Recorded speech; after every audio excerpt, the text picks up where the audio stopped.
Ini, nih.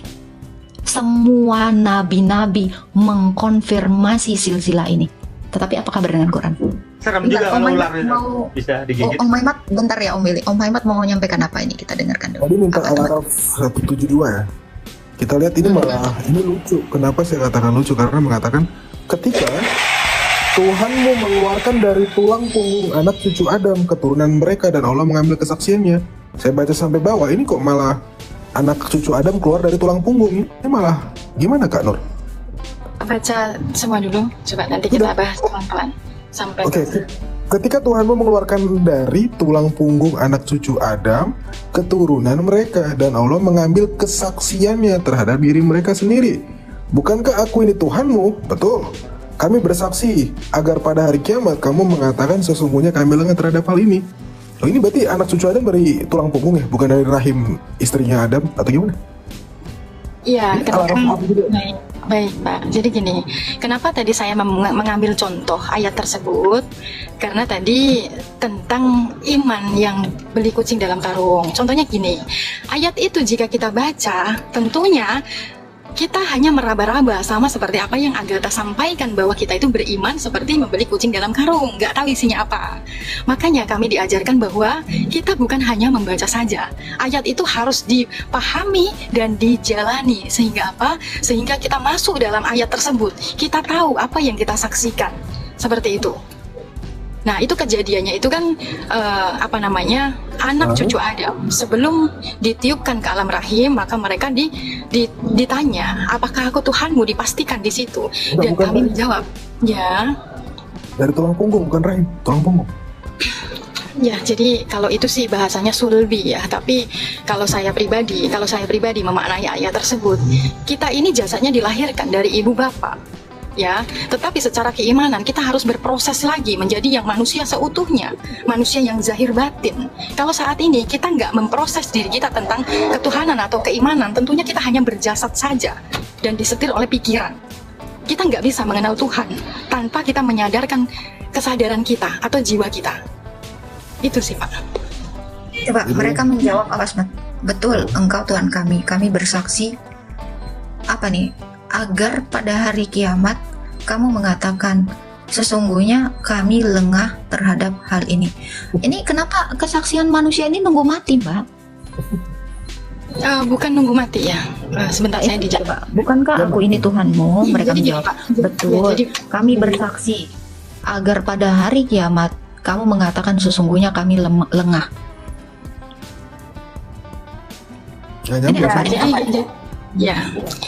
Jadi itu kan tentang persaksian ya, tentang menyaksikan Tuhan. Kalau di ayat tersebut mengatakan bahwa kita ini sudah pernah menyaksikan Tuhan, sudah jelas ayat itu. Tetapi tanya pada diri kita, kok aku saat ini tidak bisa menyaksikan Tuhan? Kok tidak bisa menyaksikan? Menyaksikan ini kan melihat. Melihat ini kan harus tahu, harus ada bendanya atau harus ada wujudnya. Barulah dikatakan melihat. Mengenal, tahu kan gitu ya Bu ya. Makanya di saat sampai hari akhir kita tidak bisa menyaksikan Tuhan, ya tentunya disitulah ada pertanggungjawaban kan gitu. Makanya untuk mengenal Tuhan saat ini, yang ditanyakan Agatha tadi menarik. Mengenal Tuhan itu diri kita itu yang harus mempersiapkan diri kita, menyadarkan diri kita, sehingga apa? Al-Araf 172 itu nyata. Bukan lagi beriman kepada kucing dalam karung. Oke, nyatanya gimana Kak? Nyatanya adalah ketika kalau Tuhan Allah ini wujud, bentar, ini saya baca ya. Ketika Tuhanmu mengeluarkan, ini wahyu Allah ya? Itu adalah petunjuk ya, itu adalah pesan. Tunggu ya. Ketika Tuhanmu, ini perkataan Allah atau perkataan siapa ini? Loh, Allah punya Tuhan. Ketika Tuhanmu mengeluarkan dari tulang punggung anak cucu Adam. Kalau ini adalah perkataan Allah, harusnya ketika aku mengeluarkan dari tulang punggung anak cucu Adam, keturunan mereka, ini Allah mengambil kesaksiannya. Allah yang mengambil kesaksian. Gimana nih? Bahasanya ini ya, Allah mengambil kesaksiannya. Kesaksian siapa? Dari Tuhannya atau gimana nih? Terhadap diri mereka sendiri. Allah mengambil kesaksian manusia. Iya. Oke. Kesaksian kita. Sebelum jadi kita apa kesaksian manusia itu? Apa kesaksian manusia itu? Nah, ini Allah lagi ya. Seraya berfirman, Allah yang berfirman. Bukankah aku Tuhanmu? Allah ini nanya ya. oh Allah ini nanyain orang anak-anak cucu Adam, ya, dan dia nanya kepada manusia, bukankah aku Tuhanmu? Mereka menjawab, betul, kami bersaksi. Lalu dikatakan, agar pada hari kiamat kamu mengatakan, sungguh kami lengah terhadap hal ini. Hal ini apa? Tuhanmu ini. Ini makro buka ya? Ya, jadi gini, Al-A'raf 172 itu jika kita betul-betul masuk dalam ayat tersebut, sehingga apa? Itu kan ada urutannya, di situ disempurnakan. Ada Sot 72 mengatakan bahwa contohnya gini, Sot 72 dikatakan gini ya, kalau coba nanti dibuka lagi ya, setelah aku sempurnakan kejadiannya, seperti itu. Nah, itu bagi orang-orang yang betul-betul sudah menyerahkan semuanya, seolah-olah ini itu bukan milikku. Nah, disitulah terjadinya apa? Mereka tahu apa yang dihembuskan dalam dirinya, apa yang disaksikan. Pertanyaan man robbuka, siapa Tuhanmu, itu bukan lagi Allah, bukan lagi nama yang dijawab, tetapi sang pemilik nama. Disitulah sempurna imannya, disitulah sempurna rukun Islamnya. Di situ Bu, untuk tentang ketuhanan, untuk tentang iman. Aku belum ngerti sempurnanya gimana. Jadi begini, itu iman ini kan untuk diri kita, bukan untuk Quran kan? Untuk diri kita. Ya, Quran kita baca. Itu untuk diri kita. Kita mengatakan diri kita beriman. Benar nggak kita beriman dengan siapa kan gitu? Makanya Quran itu Kakak beriman kepada siapa? Nah, ini balik lagi ke yang tadi saya katakan. Kakak beriman kepada siapa? Kakak udah kenal Allah itu seperti apa? Ini kan balik lagi ke sana. Ya, jadi di kami itu diajarkan ya Agatha, diajarkan begini. Kita itu harus menjadi orang yang beriman. Nah, bagaimana cara kita beriman? Tentunya kita harus betul-betul memperbaiki diri kita atau menyadarkan diri kita tentang ilahiyah atau Al-A'raf 172. Dengan cara apa sih? Berarti kita itu harus menjadi manusia yang bermanfaat bagi manusia lain. Apa yang Kakak sadari dari Anda beriman kepada Allah? Apa yang Kakak sadari dari iman kepada Allah? Ya, diri saya ini sendiri. Saya menyadari. Seperti itu. Apa yang Anda sadari? Sebentar ini sempit jalannya, bentar ya. Hati-hati Kak.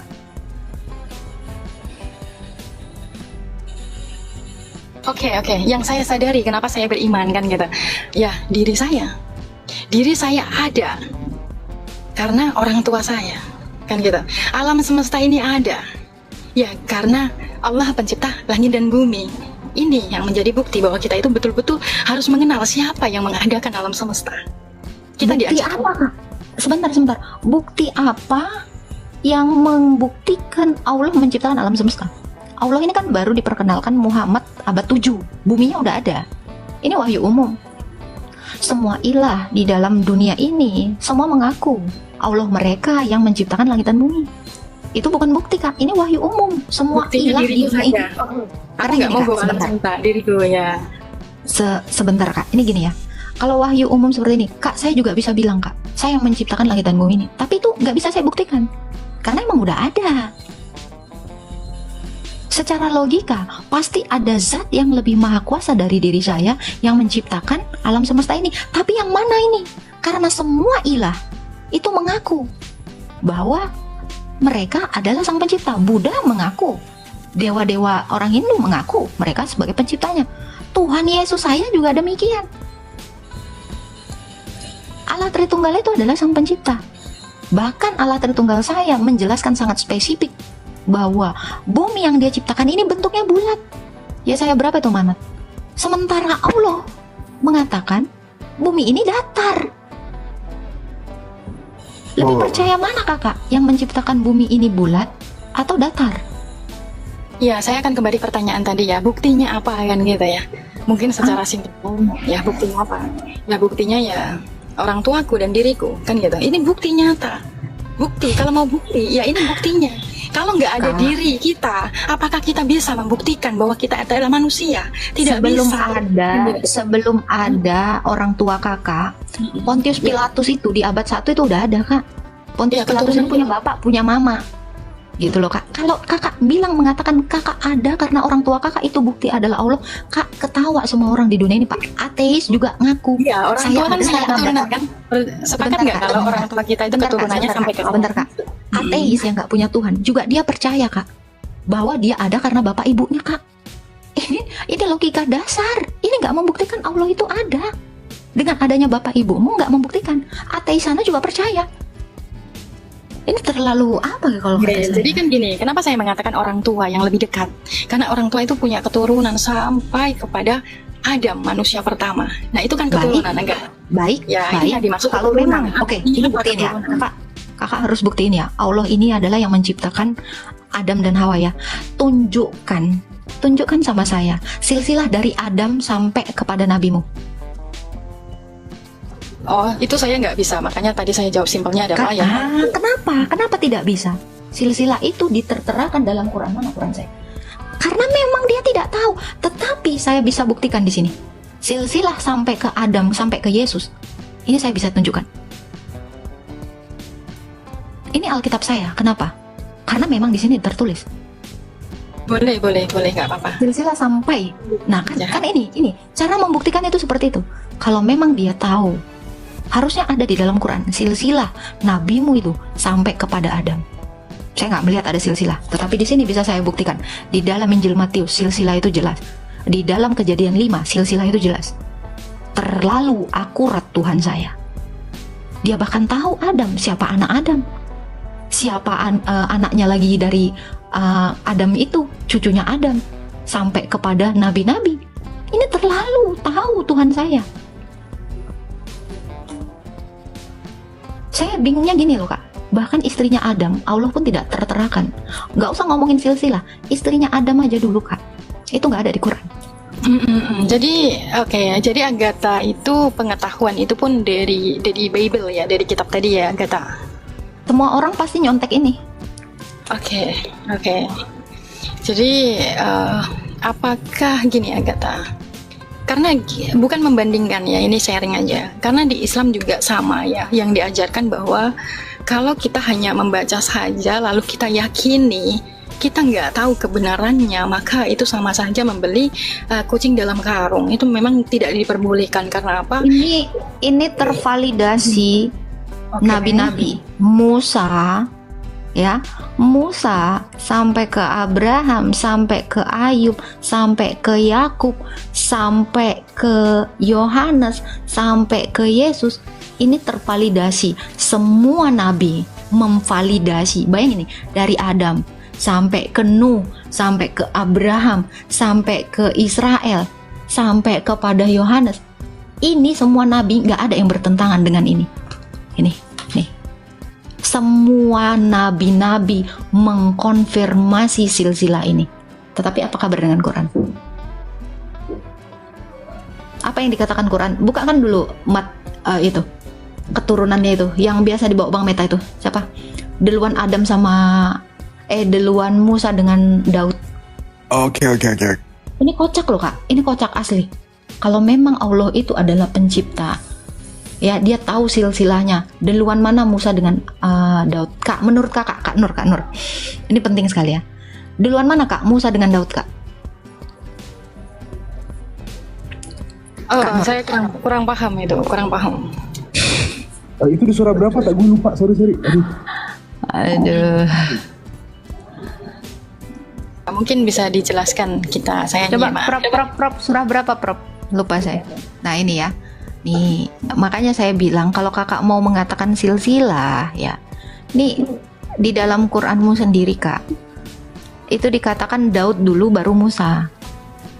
Orang Israel sana Kak yang ada gimana Prof? Oke. Ini ketemu 6 ayat 84. Nah ini. Oke. Boleh saya pesan sedikit ya. Soalnya saya pernah ditanya juga. Saya ada teman juga Kristen. Saya pernah naik gitu. Saya ditanya juga duluan mana. Nah itu akhirnya menjadi persoalan lah. Nah itu yang saya nggak mau gitu. Nggak ada perdebatan gitu. Kalau mau diskusi nggak masalah gitu. Kalau misalkan saya nggak paham ya dipahamkan kan seperti itu. Kalau misalkan tanya dijawab. Kalau misalkan kurang ya bisa dikoreksi kan seperti itu supaya tidak ada perdebatan. Oke, saya bacakan ya, boleh ya? Boleh baca. Ya. Oke, Al-An'am 84 kita lihat ya. Kami telah menganugerahkan kepada Ishak dan Yakub, tiap-tiap mereka telah kami beri petunjuk. Sebelumnya kami telah menganugerahkan petunjuk kepada Nuh. menganugerahkan petunjuk kepada sebagian dari keturunannya, yaitu Daud, Sulaiman, Ayub, Yusuf, Musa, dan Harun. Ini keturunannya. Ini silsilahnya kacau sih kalau kataku. Ini Sulaiman itu lebih tua dari mana tuh? Sulaiman lebih tua dari Ayub ya. Terus Yusuf, terus ke Musa, terus ke Harun. Nah ini nih. Ini kalau orang istilahnya kalau di dalam pohon keluarga ya, family tree ya, itu bisa jadi kakeknya jadi cucunya, terus nanti keponakan itu jadi omnya. Nah ini kan kelihatan banget ya, randomisasi gitu Kak. Ini Prof ini mencetuskan pertanyaan ini adalah pertanyaan basic ya Prof ya, untuk membuktikan orang berakal. Betul nggak Prof? Betul. Selamat pagi semuanya, salam. Pagi Gurunda.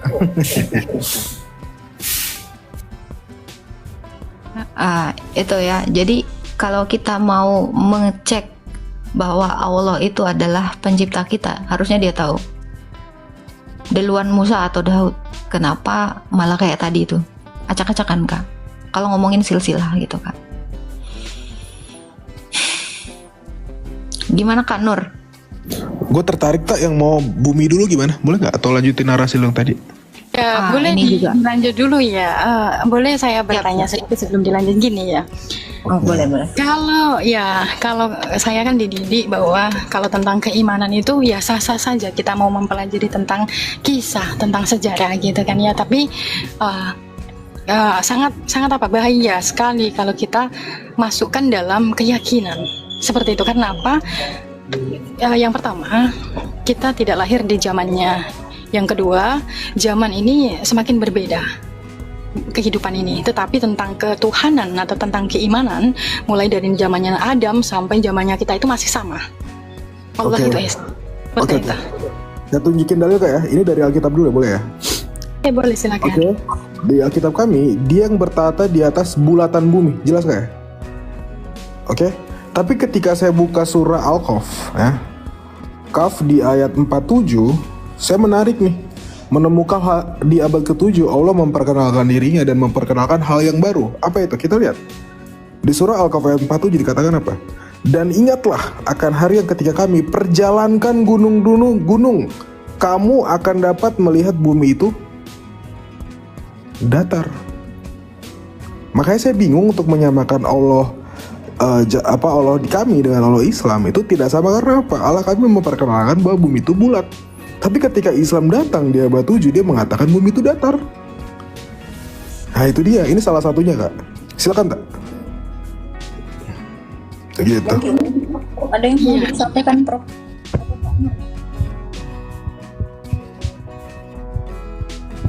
Iya. Sama berakli ya kan. Kalau memang bumi itu bulat ya, tentu manusia pertama yang tahu bumi bulat adalah Muhammad, karena dia pernah dibawa keluar angkasa waktu peristiwa Isra dan Miraj. Tapi dia nggak pernah bilang bahwa bumi itu bulat. Nah, saya curiga memang sepertinya itu hanya pepesan kosong.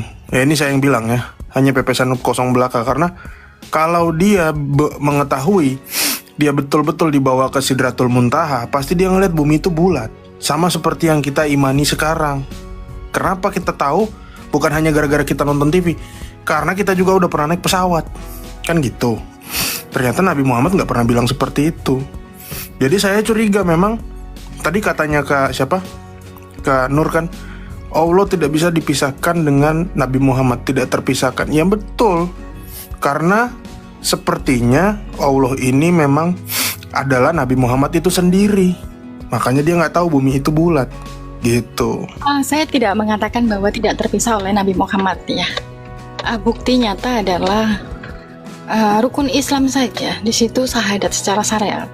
Lalu syahadat secara hakikat. Kan gitu, secara yang ketuhanan itu sendiri. Nah, itu juga sama. Yang dimaksud Muhammad dalam Quran ini betul-betul harus dipahami. Kalau kita membaca Muhammad dalam Quran, langsung kita larinya yang bin Abdillah, maka itu nanti akan rancu untuk keimanan kita. Seperti itu, Pak. Oke, Jadi betul-betul harus hati-hati juga membahas saya tentang tertarik. Muhammad. Oke, saya tertarik tadi kakak mengatakan tentang Isra Miraj ya. Itu menurut kakak Isra Miraj itu peristiwa yang betul terjadi atau hanyalah sebuah mimpi? Kak? Yang saya mau tanya gini, Prof. Isra Miraj itu bahasa saja kan? Semuanya itu kan tentang kesadaran. Bentar. Ini saya tadi masih bilang yang tadi ya, Prof ya. Saya nanggepin Prof. Prof, saya tanya, iya saya ini udah naik pesawat belum, Prof? Belum dong, belum ada pesawat dong nih. Kalau ya saya aja belum naik pesawat, dia sudah mengatakan dalam kitabnya tadi ya, bahwa bumi itu bulat. Allah bertahta dalam bulatan bumi itu.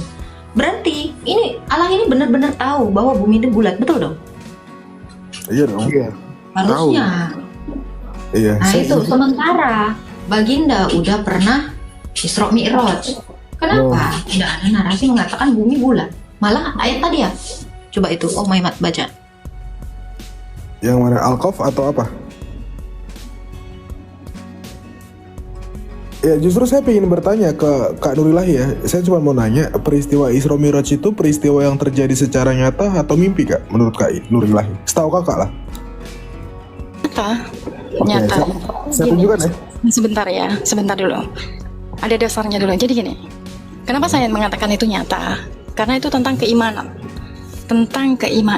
Jadi gini, apa sih yang dimaksud Isra Mi'raj? Nah itu juga harus dipahami. Bukan berarti dia langsung terbang ke langit ketujuh, bukan. Itu simbolis, itu kiasan. Makna dari Isra Mi'raj itu adalah tentang kesadaran diri manusia, tentang ilahiyahnya, tentang Tuhannya. Seperti itu. Oke, saya tunjukkan Kak ya. Itu tadi udah bener, Kak Nurnya udah bener itu, Maimat. Lagi-lagi iman. Ya percaya aja. Percaya. Itu tadi, itu bener statementnya Kak Nur, aku suka tuh. Ya lagi-lagi iman, ya hanya percaya aja. Dipercaya gitu ya. Tapi mau bener atau enggak ya, percaya aja dulu kan gitu. Iya. Tapi saya juga 20 detik ya. Saya cuma ingin menunjukkan bahwa sebetulnya di dalam hadis dikatakan, dan kami tidak menjadikan mimpi-mimpi yang telah kami perlihatkan kepadamu melainkan sebagai ujian bagi manusia. Betul ya? QS Al-Isra 60. Itulah mimpi yang nyata diperlihatkan kepada Nabi. Nah, jadi sebetulnya itu bukan peristiwa yang terjadi, tapi ini sebuah mimpi Kak. Gitu aja sih yang ingin saya tunjukkan gitu. Maaf Pak. Gimana tadi Pak bahasanya? Oke. Gimana? Ya. Kita lihat ya. Dan kami tidak menjadikan mimpi yang telah kami perlihatkan kepadamu melainkan sebagai ujian manusia. Ini kata-kata ini terdapat dalam QS Al-Isra 60. Itulah mimpi yang nyata yang diperlihatkan kepada Nabi Muhammad. Nah, sebetulnya peristiwanya itu mimpi. Gitu aja Kak, simpelnya.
Baik teman-teman, itulah tadi perdebatan antara Agatha dan Ptolemaikus.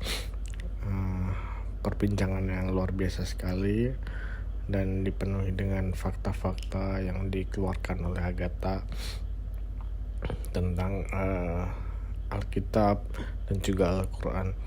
Di situ Agatha menunjukkan data-data kesaksian dari para nabi-nabi tentang Alkitab, tentang Yesus, dan di situ dia menunjukkan bahwa tidak ada konfirmasi atau tidak ada bukti tentang itu kepada Al-Quran ataupun Muhammad.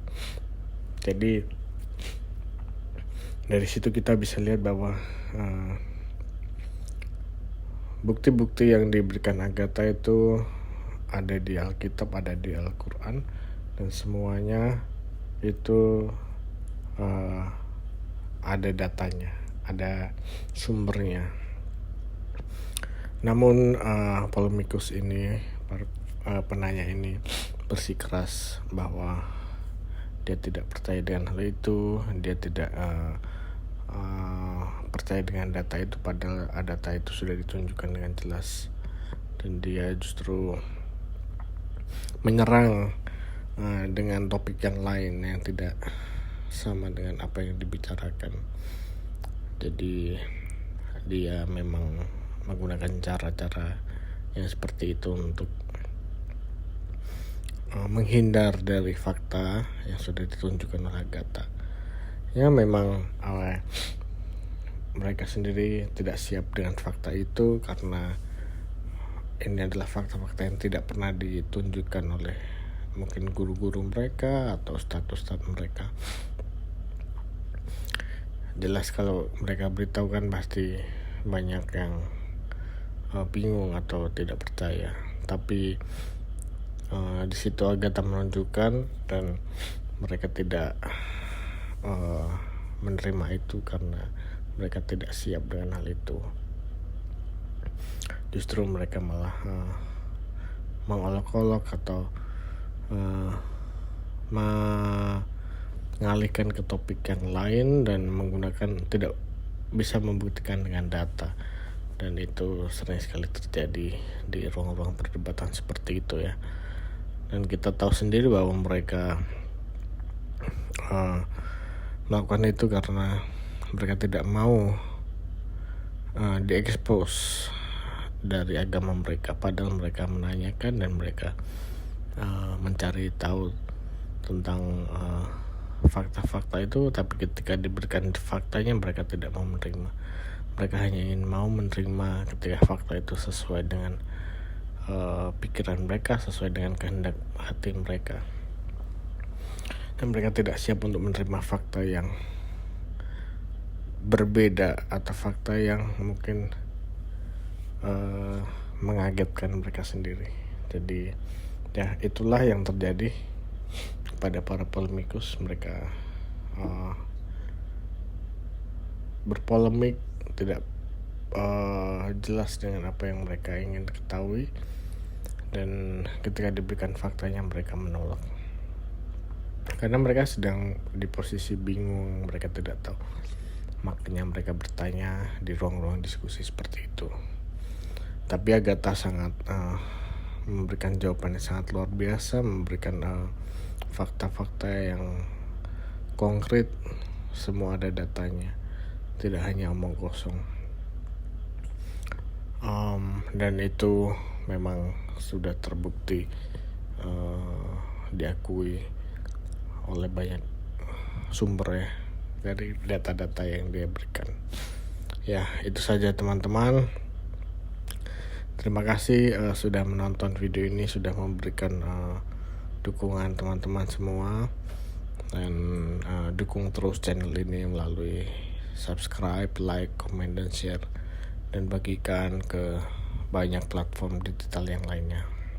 Dan jangan lupa terus tonton video-video yang lainnya ada di channel ini. Terima kasih teman-teman, Tuhan Yesus memberkati. Shalom.